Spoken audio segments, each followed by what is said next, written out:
Good evening, everyone, and welcome to Plamo News. I'm a little bit late to the party because of all of the Gundam news coming out, but let's have a look at some of the non-Gundam model kits that were shown off at the Shizuoka Hobby Show 2026, both from Bandai and not from Bandai. But let's start by having a look at something Gundam related. Giroro Gunso. So for those who don't know, the titular character, the Giroro Gunso, or Sergeant Frog, is an alien frog who got addicted to Gunpla once he landed on Earth. Which is the reason why I started watching Giroro Gunso like way back in the day. It's been a while since I've watched it now, but I used to watch it a lot. So it's really cool seeing these model kit announcements. Last year they announced the high-grade new Giroro Robo, which will be releasing in June, and now they announced new kits for the rest of the squad too. First up, the high-grade new Kululu Robo, releasing in October. It's got like a Zaku-inspired commander antenna, beam sabers on his arms, and two definitely not incomes on his shoulders. So yeah, again, there are a lot of Gundam references in Giroro Gunso. Also, I feel like the overall proportions are like kinda inspired by Votoms, also a series made by Sunrise. In November then, there's the high-grade new Giroro Robo. As you can tell, he is the weapons guy of the gang, so his machine comes with two F91 inspired cannons, missile launchers, a beam rifle, a giant hand that looks like it was inspired by the Goof, and a shield that looks like it also has some offensive capabilities. In December then, there's the high-grade new Dororo Robo. He is the ninja of the squad, so his machine is relatively lightly armed with just a sword, and whatever the thing on his left hand is. And then finally, in January, there's the high-grade new Tamama Robo. This little guy might look cute, but when he snaps, he snaps. Which is why his mech is just outfitted with two giant punching arms to punch his enemy into pulp. We don't have any of the prices yet, but to give you an idea, the new Giroro Robo goes for 2,860 yen, 18 US, so expect the rest of the gang to be around that price point as well. But that wasn't everything for Giroro Gunso yet. Let's head over to the 30 Minute series. In November, we will be getting the 30 Minutes Preference powered Natsumi and Corporal Giroro set. Not something I was expecting to happen, but definitely something I'll be picking up for nostalgia's sake. At the moment, we know that she'll retail for 5,280 yen, 33 US, and that her accessories are two beam sabers, a shield, a beam cannon, and an in-scale Giroro figure. Although I don't think that the Giroro figure is going to be articulated. And I also wonder what kind of effect parts we'll be getting with this thing, because she had quite some effects in the anime, but they haven't shown us any for the kit yet. Staying with 30 Minutes Preference, they also unveiled the prototype for the Enia from Vertex Force. I haven't heard about this anime before, but I do like how the Enia looks. It's a bit generic, but in a good way. And it can be yours in November for 4,400 yen, 28 US. Unfortunately then, they also announced a premium Bandai Limited kit, the 30 Minute Sisters Sis F01 Dilmia Color B, and it is quite the striking kit. She comes with some really cool golden armor with nice red highlights, and then also a sword, a dagger, two scabbards which I think are meant to be shaped like books, a blank face, and three pre-printed faces with some very interesting looking eyes. They look a bit soulless, but like intentionally so, like she's possessed or like she's gonna kill you in cold blood. Pre-orders in Japan begin on May the 19th, and she'll be shipping out in October for 3,960 yen, 25 US. What definitely also caught my attention was the display for the Roseanne Fortress class up armor. I don't know if it's the first time we got to see it, but it's the first time I got to see it, and it sure looks impressive. Just paint those yellow bits golden, and this thing will be awesome. One final thing for the 30-minute series then is that on the 26th, they'll have the 14th 30 minutes label new product announcement stream. So hopefully we'll get some cool announcements on my birthday. Next up, they showed off 2 new Scopedog kits from Votoms the Graue Hexe. And well, the proportions sure are something. It's weird seeing the Scopedog with such a small head, like it almost feels uncanny, like there's something wrong with it. And well, there is something wrong with it, the head's too small. But that is how they appear in the anime. I also wanted to say that the legs feel smaller, but I think that might just be because the torso is way too big. Someone pointed out that the proportions are actually closer to those of the fatty, and they made a damn good point, because the torso actually looks closer to the torso of the fatty than to the torso of the normal Scopedog.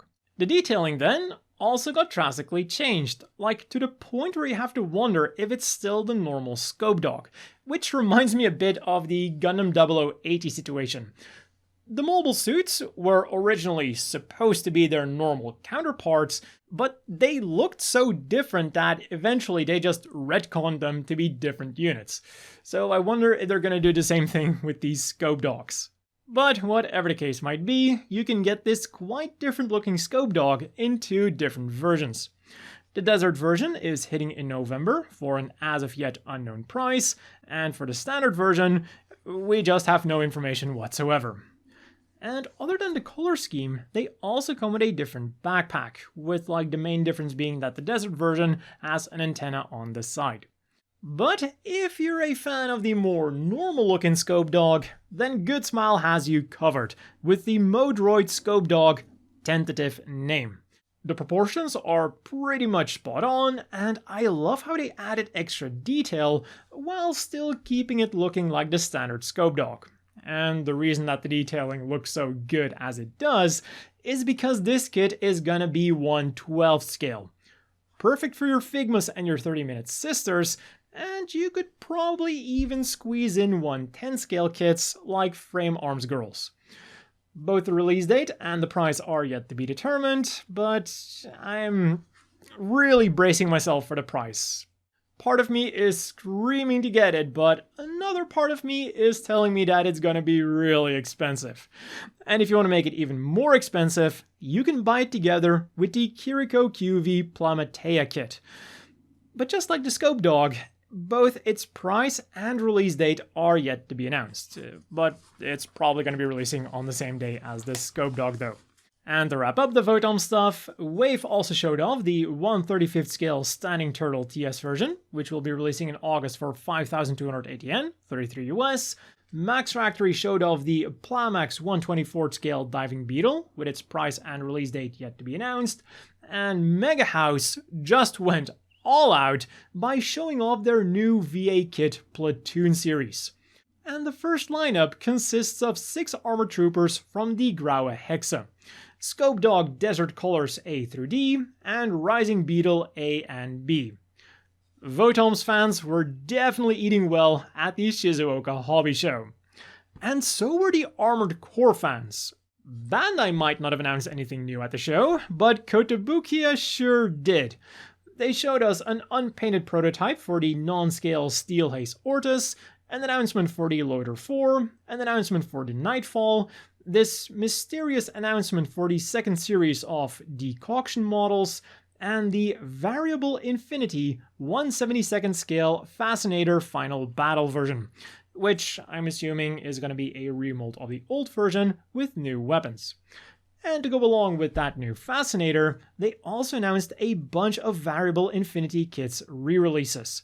Currently announced are the CRC-90U3, the CRC-98E2 Assault Type, the CR-75U2 Close Combat version, the CR-75U2 Uranus, the CRC-90U3 Dual Face version, the CRC-98E2 9-ball version, and the CRC-75U2 Delta version. Next up, Full Metal Panic. Unfortunately though, for all of the newly announced kits, we don't have a price or a release date yet. But so, from regular Full Metal Panic, Kadokawa is giving us a 148 scale Arbalest.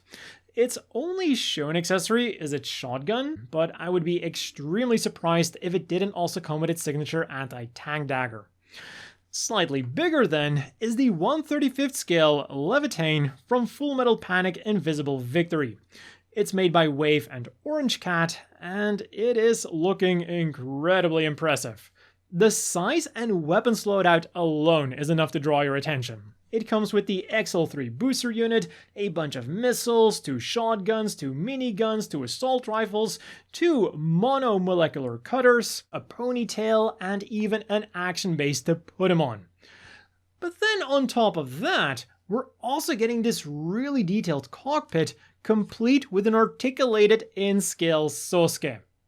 Yeah, this thing is gonna be expensive. And then from Full Metal Panic Another, they showed us the 148 scale Blaze Raven with just a single sword, and the 148 scale Blaze Raven Unit 1 Kai. And this thing comes with a bit more weapons. There's 2 swords now, 2 spears, and 2 shotguns. Now, if only they would translate either the manga or the light novels that these things appear in. Over at Patlabor, meanwhile, Goodsmell showed us the prototype for the DX scale Moderoid Ingram, a nicely detailed 135th scale Ingram that hopefully also comes with some nice accessories to match.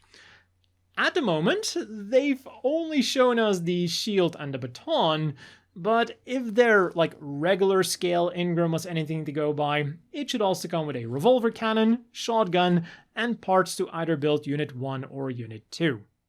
Plus, they also showed a sample of the Griffon, the Case Files color version, with the Case Files being an upcoming Patlabor video game. It's weird not seeing the Griffon in black, and also, this model kit is how I found out about the Case Files video game, I somehow completely missed the announcement for it. To be honest though, the game doesn't look that great, but I'm hoping that it'll be fun enough to justify picking it up on sale or something. The game then, bundled together with this Griffon kit, will be releasing in August for 11,220 yen, 71 US. And why don't we wrap things up with some plastic waifus? And man, did Kotobukiya announce some absolute units. Starting with the Kagutsuchi-Ochi sniper version. The Fencer was already pretty bulky, but with the sniper version, they cranked all of the character creation sliders to max. And if that wasn't enough to convince you, they also gave her a massive gun. Damn! Release date and price are yet to be determined, but expect her to cost around 10,000 yen, which is also what you should expect to pay for this Zenith Girl Grey version, a minor variant of the standard Zenith Girl. As the name indicates, she's now grey, and a few parts are also different. In terms of weapons, she now comes with a sword and shield instead of a set of rifles, and her face parts are also different. The original one has faces that feel much more confident and energetic, whereas the grey version feels much more panicky and quiet. So despite being almost the exact same kit, I like how different they feel. Also releasing at some point, for some price then, is the Grand Scale Dress-Up Body M with Stiletto, the Frame Arms Girls Mizuki School Swimsuit version, the Frame Arms Girls Durga 1 Bunny Style, and much, much more that I unfortunately don't have the time for to cover in this video. And then there was this thing, made by Himoxion, the 112 scale Rhande, Koskinen, and Rusted Brier. I'm not a huge fan of the face of the pilot, but I am really digging everything else, especially the mechanics of the Rusted Brier with their retro vibe. I was also expecting it to turn into an aircraft, but instead it turns into more of a Star Wars-esque speeder bike. Or it can also be combined with Rhande for a more Strike Witch configuration. And again, both the price and release date are yet to be announced. And then last but not least, X Plus announced that they'll be making a Rapi model kit as part of their XMuse series. The price isn't given, but she's slated for a December release. Now make a Noir kit, and you'll have both my interest and my money. And that has been all for this kinda late coverage of the Shizuoka Hobby Show 2026. Now, if you'll excuse me, I gotta go do some budgeting and work on a Gelgook video. As always, a big thank you to the Patreon supporters. I hope everyone watching has a great evening, and I'll see you all next time.